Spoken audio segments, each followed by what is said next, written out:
Hey guys, मैं CA Rohit सेठी आज इस वीडियो में आपको रिवाइज करवाने वाला हूं accounting standard 26 that is intangible assets. तो चलिए विदाउट वेस्टिंग टाइम शुरुआत करते हैं आज का वीडियो। तो चलिए गाइस शुरू करते हैं। बहुत ही सिंपल सा अकाउंटिंग स्टैंडर्ड है 26 इनटैंजिबल एसेट्स और यहां पर हमें समझनी है दो बातें। सबसे पहला इनटैंजिबल एसेट क्या होगी और दूसरा इनटैंजिबल एसेट्स को कब रिकॉग्नाइज किया जाएगा एज एन एसेट। याद रहे सबसे ज्यादा कंफ्यूजन यहीं पर होती है। सबसे पहले ये याद रखना है, तीन कंडीशन अगर आप सेटिस्फाई कर दोगे तो आप इनटैंजिबल एसेट की डेफिनेशन में आ जाएंगे। अब इस इनटैंजिबल एसेट को पीएनएल में ले जाना है या इनटैंजिबल एसेट को बैलेंस शीट में एसेट साइड में ले जाना है, उसके लिए तीन रूल्स हैं अलग से। पहले ये तीन कंडीशन की बात होती है कि क्या इनटैंजिबल एसेट है या नहीं है। उसके लिए सबसे पहला विदाउट एनी फिजिकल सब्सटेंस होना चाहिए, क्योंकि अगर फिजिकल सब्सटेंस हो गया तो वो प्रॉपर्टी प्लांट एंड इक्विपमेंट में जाएगा, लेकिन यहां पर फिजिकल सब्सटेंस नहीं होना चाहिए। दूसरा आइडेंटिफिएबल होना चाहिए। आइडेंटिफिएबल यानी कि वो बिक सके या उसे रेंट पर दिया जा सके या उसे एक्सचेंज किया जा सके। सिंपल सी बात है कि कोई ना कोई कंसिडरेशन उस एसेट के लिए होना चाहिए। अगर ऐसा है तो फिर वो आइडेंटिफिएबल मान लिया जाएगा।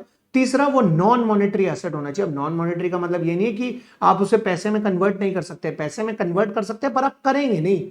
यानी कि वो हेल्ड फॉर यूज होना चाहिए, वो हेल्ड फॉर सेल नहीं होना चाहिए, क्योंकि अगर वो हेल्ड फॉर सेल है तो फिर वो एसेट नहीं है। एसेट वो तभी होगा जब वो हेल्ड फॉर यूज होगा, राइट। तो इनटैंजिबल एसेट की डेफिनेशन में आप यहां पर लिखेंगे कि ये तीन कंडीशन सेटिस्फाई होनी चाहिए। पहला विदाउट एनी फिजिकल सब्सटेंस, दूसरा आइडेंटिफिएबल होना चाहिए और तीसरा नॉन मॉनेटरी होना चाहिए। अब अगर वो इंटेंजिबल एसेट हो जाता है, यानी कि अब आपने ये देख लिया कि ये तीनों कंडीशन सेटिस्फाइड है, ये इंटेंजिबल एसेट है, तो अब आपने तीन रूल लगाने हैं। रूल नंबर 1, वो आपको इकोनॉमिक बेनिफिट देते रहना चाहिए, यानी कि उसकी वजह से आपको कोई बेनिफिट्स मिल रहे हैं। रूल नंबर 2, वो आपके कंट्रोल में होना चाहिए, यानी कि आपका ओनरशिप होनी चाहिए उससे।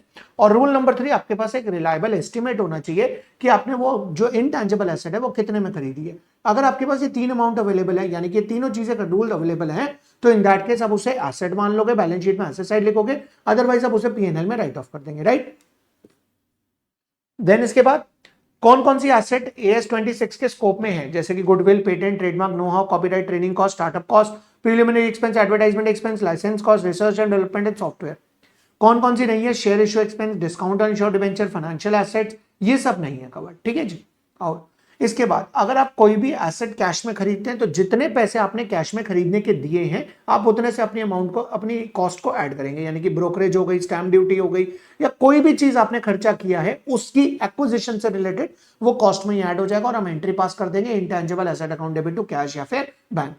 अगर आपने वो एसेट शेयर्स को देके खरीदी है, यानी कि आपने शेयर्स दिए हैं और उसके बदले एसेट लिए, तो जितने की आपने एसेट ली और जितने की आपने शेयर्स दिए उन दोनों के बीच का जो डिफरेंस होगा बाकी सेटलमेंट कैश में कर देंगे, यानी कि intangible asset account debit to equity share capital to cash account. और अगर आपने प्रीमियम पे इशू करे होंगे तो साथ साथ टू सिक्योरिटीज प्रीमियम भी आ जाएगा।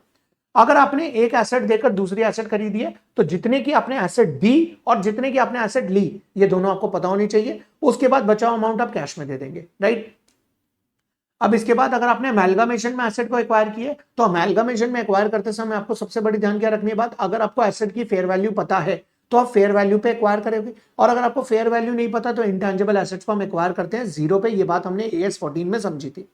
इसके बाद गवर्नमेंट ग्रांट, अगर आपको गवर्नमेंट ने ग्रांट दिया उसको खरीदने के लिए, तो गवर्नमेंट ने अगर आपको ग्रांट दिया तो जितने की आपको ग्रांट मिली है वो माइनस करके हम इसको रिकॉर्ड करेंगे। इन शॉर्ट सीधी सी बात है, अगर आपको एसेट गवर्नमेंट से ग्रांट में मिली है तो कंसेशनल प्राइस पर रिकॉर्ड होगी, अगर आपको फ्री में मिली है तो नॉमिनल प्राइस पे रिकॉर्ड, नॉमिनल कॉस्ट पे रिकॉर्ड होगी, और अगर आपको वो कम प्राइस पे मिली है तो जितने कम प्राइस पे मिले उतने पे रिकॉर्ड होगी। इन शॉर्ट जितने की आपको पड़ी है ग्रांट माइनस करने के बाद आप उतने वैल्यू पे से रिकॉर्ड करेंगे।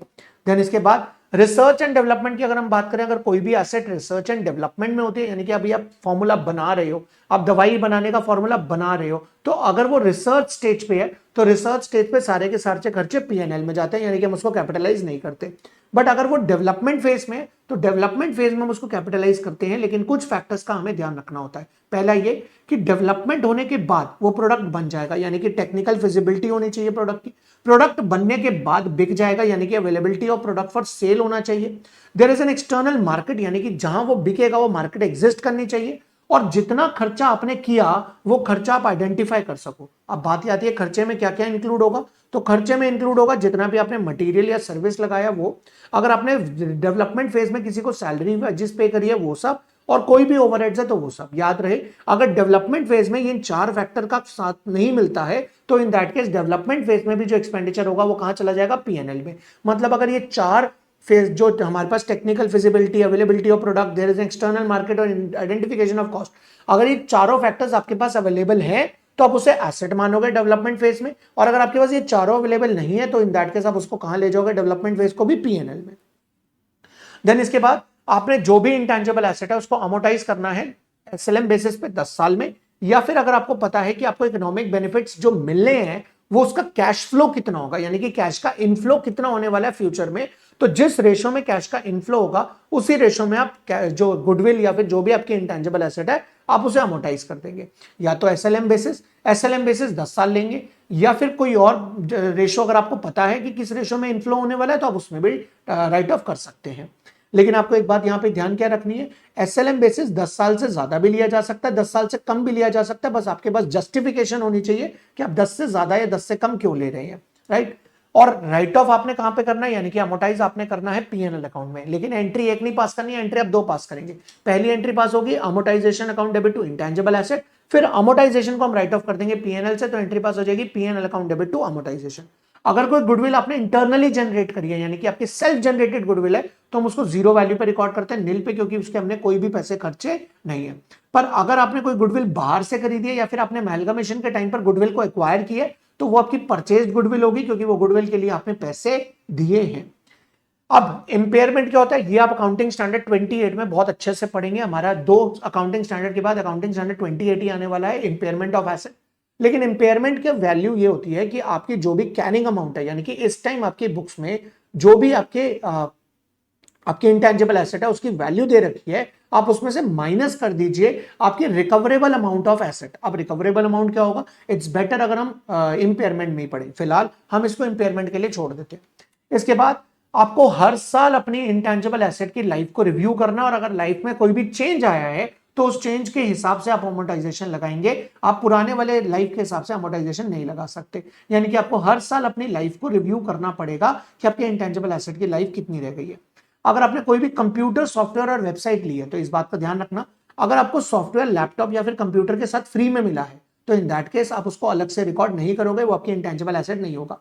लेकिन अगर आपने एडिशनली कोई सॉफ्टवेयर खरीदा है या फिर आपने एडिशनली वेबसाइट बनवाई है तो वो सॉफ्टवेयर और वेबसाइट जो होगी वो आपकी बन जाएगी इंटेंजिबल एसेट, और आप उसे राइट ऑफ करेंगे 3 से 5 साल के अंदर, क्योंकि उसकी लाइफ स्पैन जो होता है वो थोड़ा सा कम होता है। ये 3 से 5 साल ज्यादा भी हो सकता है, ये कम भी हो सकता है, आपके पास उसका क्या होना चाहिए, जस्टिफिकेशन। देन इसके बाद अगर आप कोई भी इंटेंजिबल एसेट बेचते हैं तो उससे जो भी प्रॉफिट और लॉस होगा वो आपने कहां ट्रांसफर करना है, पीएनएल अकाउंट में, चाहे प्रॉफिट हो रहा है चाहे लॉस हो रहा है।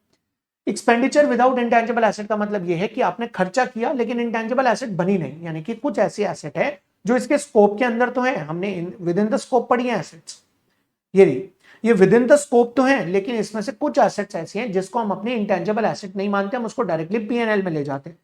और ऐसी कौन सी एसेट है, जैसे कि आपके हो गए प्रीलिमिनरी एक्सपेंसेस, रिसर्च एक्टिविटी, आपकी ट्रेनिंग कॉस्ट और स्टार्टअप कॉस्ट, एडवर्टाइजमेंट या प्रमोशनल एक्सपेंस अगर आपको कोई भी है तो वो सब, और रीलोकेशन ऑफ बिजनेस। ये सारी की सारी एसेट्स को हम पीएनएल में ले जाते हैं डायरेक्टली। हम इंटेंजिबल एसेट्स की डेफिनेशन में इसको रखते तो हैं, लेकिन एसेट में नहीं लेके जाते, बैलेंस शीट में कहां लेकर जाते हैं, पीएनएल में।